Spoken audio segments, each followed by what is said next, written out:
मुझे विदित है कि आप दुष्ट कंस तथा उसके अनुयायियों का वध करने के लिए अवतरित हुए हैं, किंतु यह सुनकर कि आप उसे तथा उसके अनुयायियों का वध करने के लिए अवतरित होंगे, उसने आपके कई अग्रजों को मार डाला है।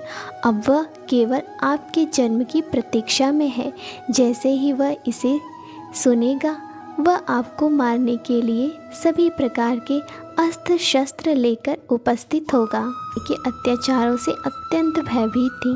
देवकी ने कहा, हे प्रभु, वैदिक साहित्य में आपके अनेक शाश्वत अवतारों का मूल अवतारों के तौर पर वर्णन हुआ है, यथा नारायण, राम, हर्षिर, वरा, नृसिंह, वामन, बलदेव तथा विष्णु से उद्भूत ऐसे लाखों अवतार हैं। आप मूल अवतार हैं, क्योंकि आपके अवतारों के सभी रूप इस भौतिक सृष्टि से बाहर हैं। आपका स्वरूप इस दृश्य जगत के उत्पत्ति के पहले से उपस्थित था। आपके स्वरूप शाश्वत तथा सर्वव्यापी हैं। वे स्वतेजोमय, अपरिवर्तनीय तथा भौतिक गुणों से अकलुषित हैं। ऐसे शाश्वत रूप नित्य ज्ञानमय तथा आनंदमय है। वे सभी दिव्य सात्विकता से पूर्ण तथा विभिन्न लीलाओं में सदैव निरत रहने वाले हैं। आपका कोई एक ही विशेष रूप नहीं होता। ऐसे अनेक दिव्य रूप स्वतंत्र हैं। मैं जानती हूँ कि आप परमेश्वर विष्णु हैं। लाखों वर्षों बाद जब ब्रह्मा के जीवन का अंत होता है तो दृश्य जगत का विलय हो जाता है। उस समय पृथ्वी, जल, अग्नि, वायु तथा आकाश, ये 5 तत्व महत तत्व में प्रवेश कर जाते हैं। समग्र भौतिक शक्ति में प्रवेश करता है। समग्र भौतिक शक्ति प्रधान और अप्रधान आप में प्रवेश करता है। अतः संपूर्ण दृश्य जगत के संहार के पश्चात केवल आपका दिव्य नाम, रूप, गुण तथा साज सामान ही शेष रह जाते हैं। हे प्रभु, मैं आपको सादर नमस्कार करती हूँ, क्योंकि आप अव्यक्त समग्र शक्ति के निदेशक और भौतिक प्रकृति के परम आगार हैं। हे स्वामी, सारा दृश्य जगत वर्ष के अथ से इति तक कालाधीन है। सभी आपके निर्देशन में कार्य करते हैं। आप हर वस्तु के मूल निदेशक तथा समस्त प्रबल शक्तियों के आगार हैं। लगातार एक शरीर से दूसरे और एक ग्रह से दूसरे ग्रह में स्थानांतरण करते रहते हैं, फिर भी वह जीवन और मृत्यु के क्रम से मुक्त नहीं हो पाते। किंतु उनमें से जो आपके चरण कमलों का शरण ग्रहण करता है, वह दुर्जय मृत्यु के आक्रमण की चिंता से मुक्त हो जाता है। देवकी के इस कथन की पुष्टि स्वयं श्री भगवान ने श्रीमद् भगवद गीता में की है। उसके अनुसार श्री भगवान कहते हैं कि ब्रह्मलोक से पाताल लोक तक के सारे ब्रह्मांडों में कोई भी जन्म, मृत्यु, रोग और वृद्धावस्था से मुक्त नहीं रह सकता। किंतु श्री भगवान कहते हैं, अतः आपसे मेरी प्रार्थना है कि आप मुझे उग्रसेन के पुत्र कंस के क्रूर हाथों से बचाएं। कृपा करके मुझे इस भयावह स्थिति से उबारें, क्योंकि आप अपने सेवकों की रक्षा करने के लिए सदैव उद्यत रहते हैं। श्री भगवान ने इस कथन की पुष्टि श्रीमद् भगवद गीता में अर्जुन को आश्वस्त करते हुए की है। तुम संसार को बता दो कि मेरा भक्त कभी नष्ट नहीं होता। इस प्रकार रक्षा करने के लिए प्रार्थना करते हुए माता देवकी ने अपना वात्सल्य व्यक्त किया। मुझे ज्ञात है कि आपके इस दिव्य स्वरूप का दर्शन सामान्यतः ऋषिगण ध्यान में करते हैं, किंतु मैं अभी भी डर रही हूँ कि जो ही कंस को पता चल जाएगा कि आपका जन्म हो चुका है तो वह आपको हानि पहुँचा सकता है। अतः मेरी प्रार्थना है कि आप इस समय हमारे भौतिक चक्षुओं से ओझल हो जाएं। दूसरे शब्दों में उन्होंने श्री भगवान से प्रार्थना की कि वे एक सामान्य बालक का रूप धारण कर लें। आपके जन्म के कारण ही मैं अपने भाई कंस से भयभीत हूँ। हे मधुसूदन, हो सकता है कि कंस को पता न लगे कि आपने जन्म धारण कर लिया है। अतः मेरी प्रार्थना है कि आप अपने इस चतुर्भुज रूप को, जिसमें आप विष्णु के 4 चिन्ह शंख, चक्र, गदा तथा कमल धारण किए हैं, छिपा लें। हे प्रभु, आप दृश्य जगत के प्रलय के अंत में सारे ब्रह्मांड को अपने उदर में धारण करते हैं, फिर भी आप अपनी विशुद्ध कृपावश मेरे गर्भ में प्रकट हुए हैं। मुझे आश्चर्य है कि आप अपने भक्तों को प्रसन्न करने के लिए सामान्य मनुष्य के कार्यकलापों का अनुकरण करते हैं। देवकी की प्रार्थना सुनकर श्री भगवान ने उत्तर दिया, हे माता स्वयंभू, मनु के कल्प में मेरे पिता वसुदेव एक प्रजापति के रूप में थे, जिनका नाम सुतपा और आप उनकी पत्नी प्रशी थीं। उस समय ब्रह्मा ने प्रजा बढ़ाने की इच्छा से आपसे संतान उत्पन्न करने के लिए कहा। आपने अपनी इंद्रियों को वश में करते हुए कठोर तपस्या की। योग पद्धति में प्राणायाम का अभ्यास करते हुए आप पति पत्नी दोनों ने वर्षा, वायु, कड़कती धूप जैसे भौतिक नियमों के सारे प्रभावों को सहन किया।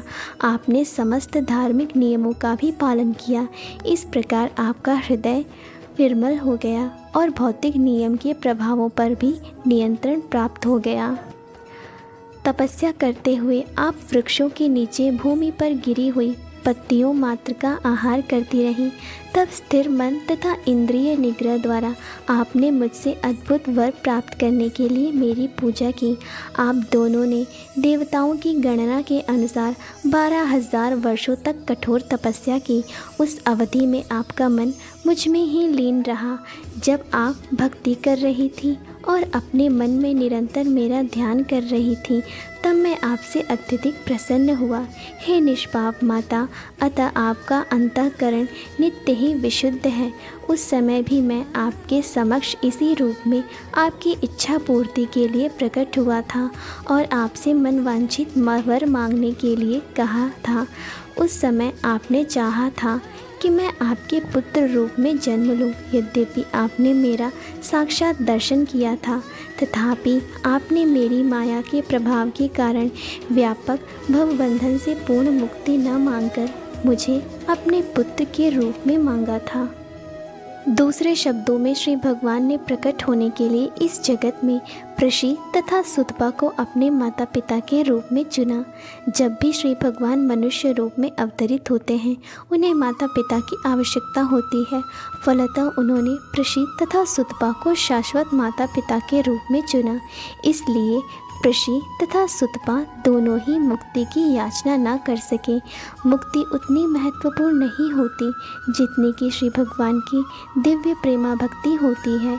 श्री भगवान चाहते तो प्रशी तथा सुतपा को तुरंत मुक्ति प्रदान कर सकते थे, किंतु अपने विभिन्न अवतारों के लिए उन्होंने उन्हें इसी भौतिक जगत में बनाए रखना श्रेयस्कर समझा।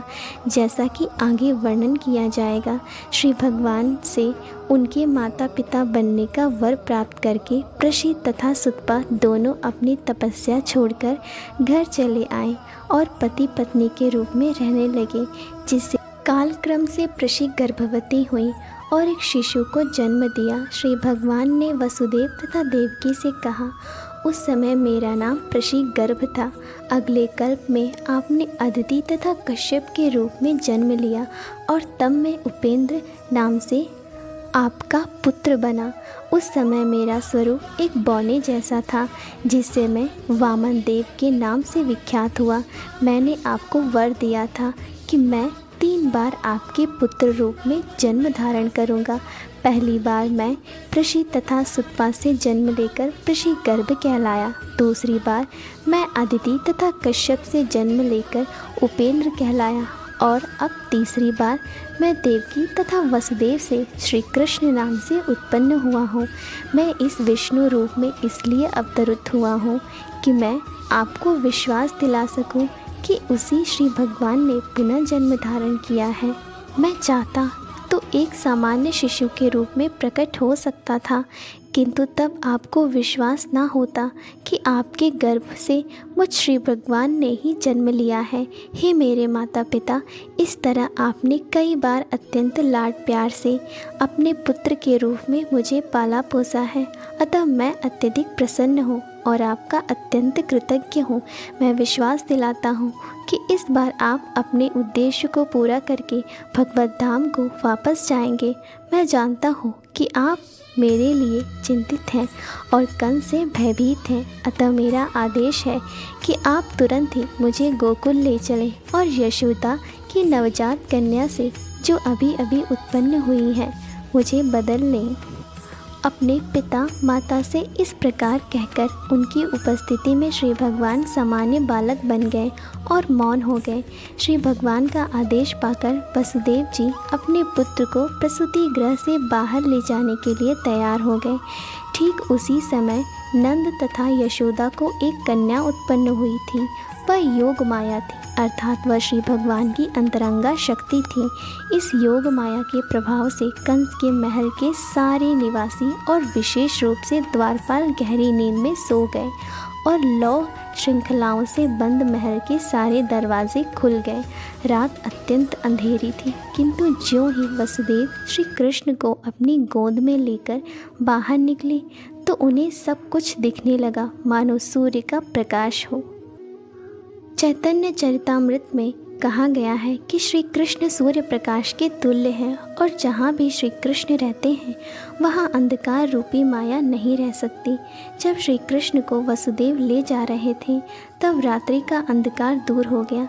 कारागार के सारे द्वार स्वतः खुल गए, साथ ही आकाश में गंभीर गर्जना हुई और भीषण वृष्टि होने लगी। जब वसुदेव इस वर्षा में अपने पुत्र को ले जा रहे थे तो श्री भगवान शेष ने नाग का रूप धारण करके वसुदेव के सिर के ऊपर अपने फन फैला दिए, जिससे वृष्टि से उन्हें बाधा न पहुँचे। वसुदेव यमुना के तट पर आए तो देखा कि यमुना के जल में गरजती लहरें उठ रही हैं और सारा पाट फेनिल हो उठा। इतने पर भी यमुना ने वसुदेव को नदी को पार करने के लिए मार्ग दे दिया। ठीक उसी प्रकार जिस प्रकार सेतुबंध के समय हिंद महासागर ने भगवान श्री रामचंद्र को रास्ता दे दिया था, इस प्रकार वसुदेव ने यमुना पार की। उस पार वे नंद महाराज के गोकुल स्थित निवास स्थान में गए, जहां उन्होंने देखा कि सारे ग्वाल गहरी नींद में सोए हुए थे। इस प्रकार चुपके से घर में घुसकर लड़के को लड़की से बदल लेने के बाद वे पुनः कंस के कारागार में लौट आए तथा पुत्री को देवकी की गोद में रख दिया। उन्होंने पुनः हथकड़ी बेड़ियां पहन ली, जिससे कंस को यह पता न चल पाए कि इतनी सारी घटनाएं घट चुकी हैं। माता यशोदा को ज्ञात था कि उन्होंने इस शिशु को जन्म दिया है, किंतु प्रसव पीड़ा से थक जाने के कारण वे प्रगाढ़ निद्रा में थीं। जब वे जगी तो उन्हें याद न रहा कि उनको पुत्र हुआ है या पुत्री। इस प्रकार लीला पुरुषोत्तम भगवान श्री कृष्ण के अंतर्गत भगवान श्री कृष्ण का जन्म नामक तीसरे अध्याय के भक्ति वेदांत तात्पर्य पूर्ण हुए। अगर आपको मेरा ये छोटा सा प्रयास अच्छा लगा हो तो प्लीज़ इसे कमेंट्स, लाइक, शेयर, सब्सक्राइब करें और बेल आइकन को दबाना ना भूलें। धन्यवाद।